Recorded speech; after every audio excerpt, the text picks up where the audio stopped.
My girlfriend said, "Stop acting like a victim." I replied, "I'm not." Then I packed in silence, cut contact completely, and I smiled when she realized I was the only stability she had. Hey Reddit.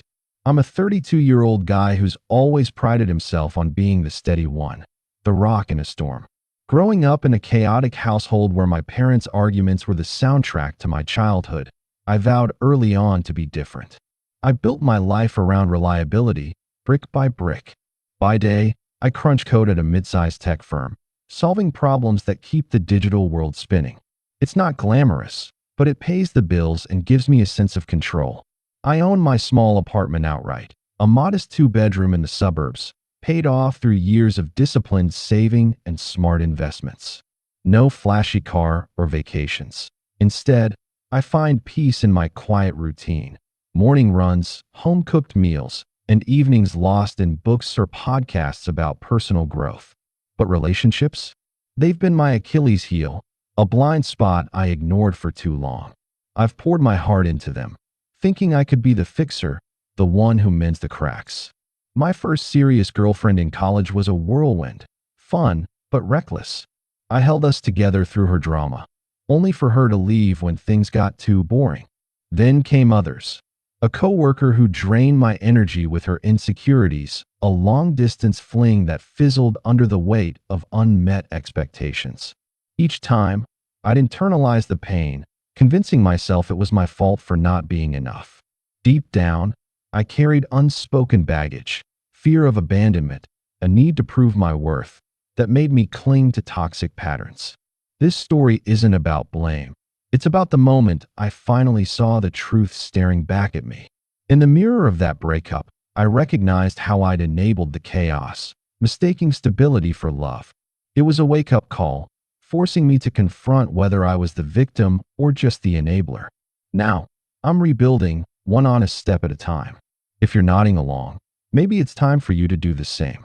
She slammed the door behind her, the sound reverberating through our tiny apartment like a gunshot in an empty alley, jolting me from the numbness I'd been sinking into. "Stop acting like a victim," she screamed, her voice raw and jagged, piercing the heavy silence we'd been drowning in for hours. Her eyes blazed with a mix of anger and something deeper, maybe fear or regret, or the raw edge of desperation that had been creeping into our fights lately.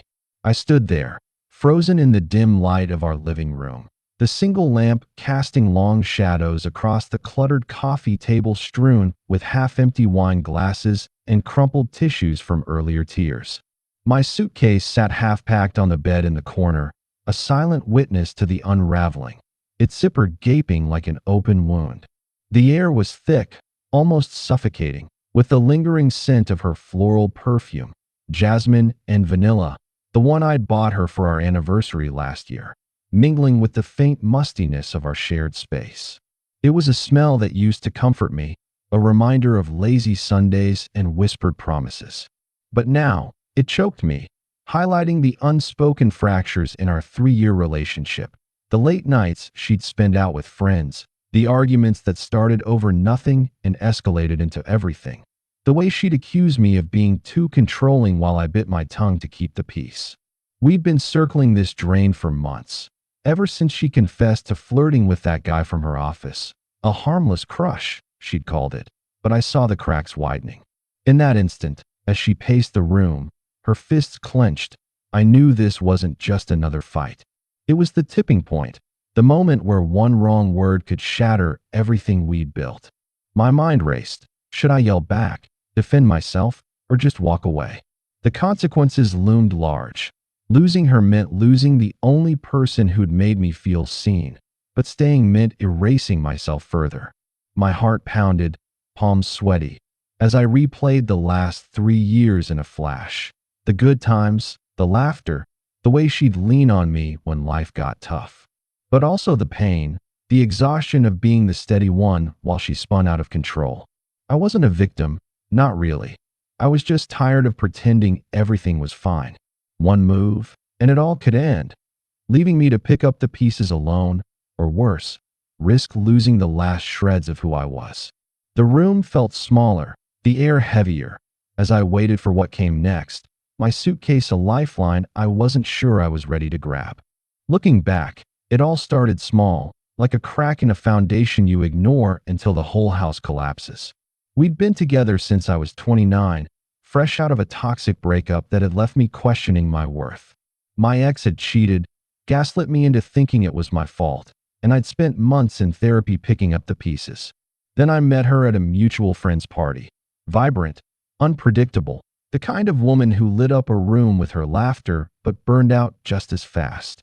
She was a freelance artist, all passion and impulse, while I was the steady engineer type. I thought I could be her anchor, the one who smoothed out her edges and provided the stability she craved. At first, it was intoxicating. Spontaneous road trips, late-night talks about dreams, the way she'd curl up against me after a long day.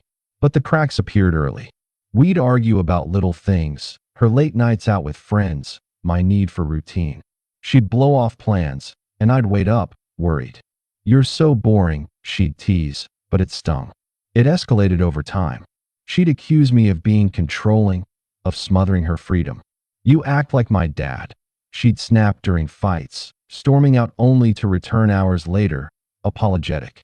I'd bite my tongue, apologize, try to fix it, cooking her favorite meals, planning surprise dates.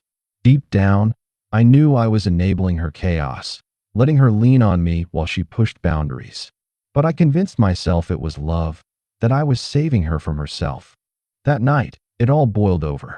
We'd been fighting for hours about her latest fling with some guy from work. A harmless thing, she insisted, just flirting at happy hour. I confronted her, not out of jealousy, but because I'd seen the pattern too many times. She'd pull away, I'd chase, she'd come back, and the cycle would repeat, leaving me drained. "You're always playing the martyr," she spat, pacing the room like a caged animal, her hands gesturing wildly. "Like you're the only one who's ever been hurt. What about me? You don't get it." My heart pounded, adrenaline surging. I wasn't a victim. I was just tired of being the one who held it all together while she tore it apart, piece by piece. I didn't yell back. Instead, I zipped up the suitcase in silence, my hands steady despite the storm raging inside, tears threatening, but I held them back.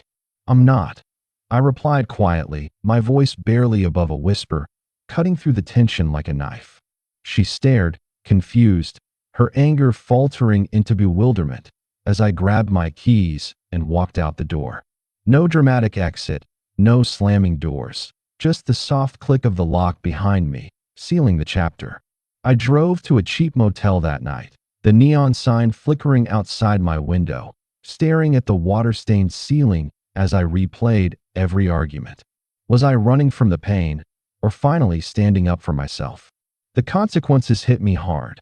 I'd cut off the only person I'd let in, risking a loneliness that scared me more than the fights. What if she didn't come back? What if this was the end of everything I'd built my life around?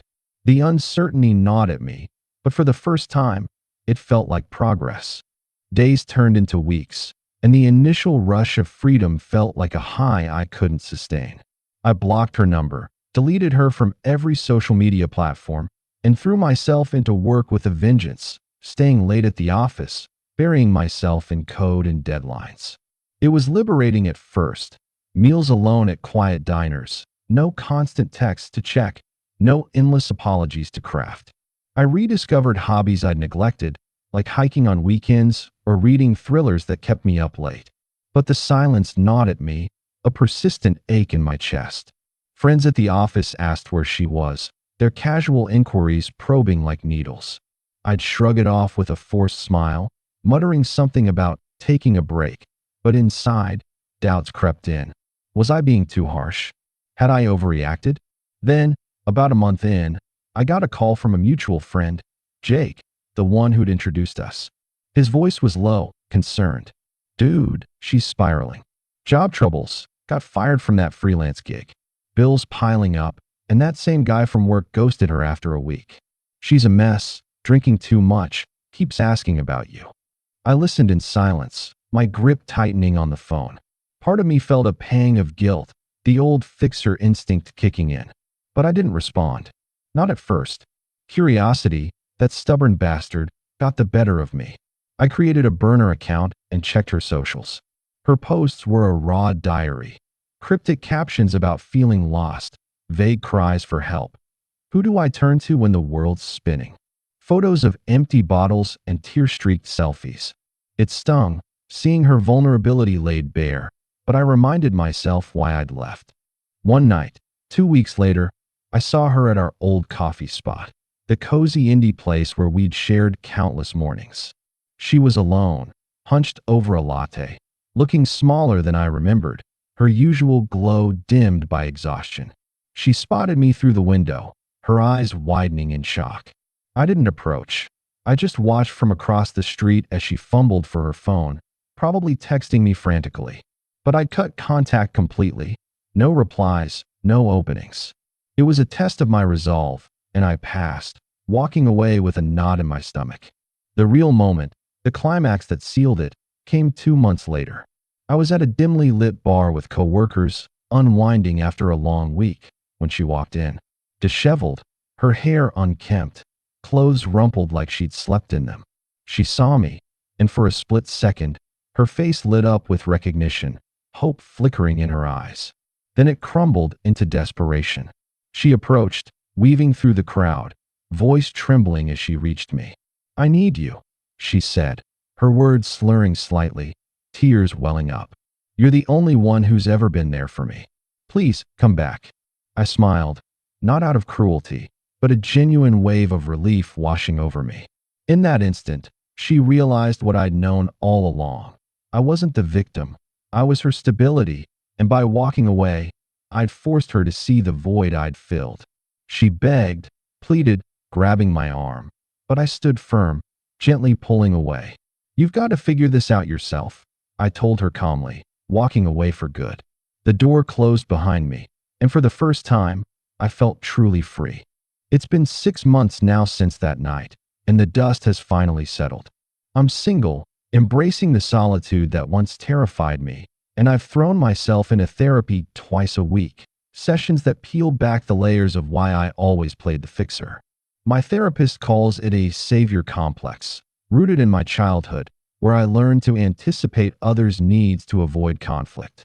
We've unpacked it all: the guilt trips, the emotional labor, the way I'd sacrifice my peace for a fleeting sense of control. It's been eye-opening, like finally seeing the strings I'd tied around myself. Life's quieter without the drama, fewer late-night calls, more time for myself, but fuller in ways I didn't expect.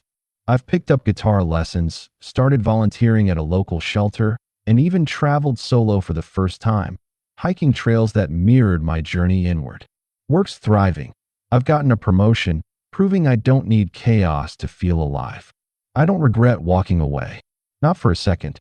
Sometimes, the hardest choices, the ones that leave you raw and questioning, lead to the best endings. She texts occasionally, short messages like, "I miss you," or "Can we talk?" But I don't reply. It's not about punishment, it's about boundaries. I've learned that stability isn't about holding someone up indefinitely. It's about knowing when to let go, allowing them, and yourself, to grow. Without me as her crutch, she's had to confront her own patterns. From what I've heard through mutual friends, she's in counseling too, rebuilding her life. It gives me a quiet satisfaction, not vindictive, but validating. If you're in a similar spot, tangled in a relationship where you're the glue holding it together, ask yourself, are you the victim or just the one enabling the chaos? That question saved me. Break the cycle before it breaks you. Seek help, set limits, and remember, your worth isn't defined by how much you can endure. It's been a rebirth, and I'm grateful for the scars. They've made me stronger. If this resonates, know you're not alone. Change is possible, one step at a time.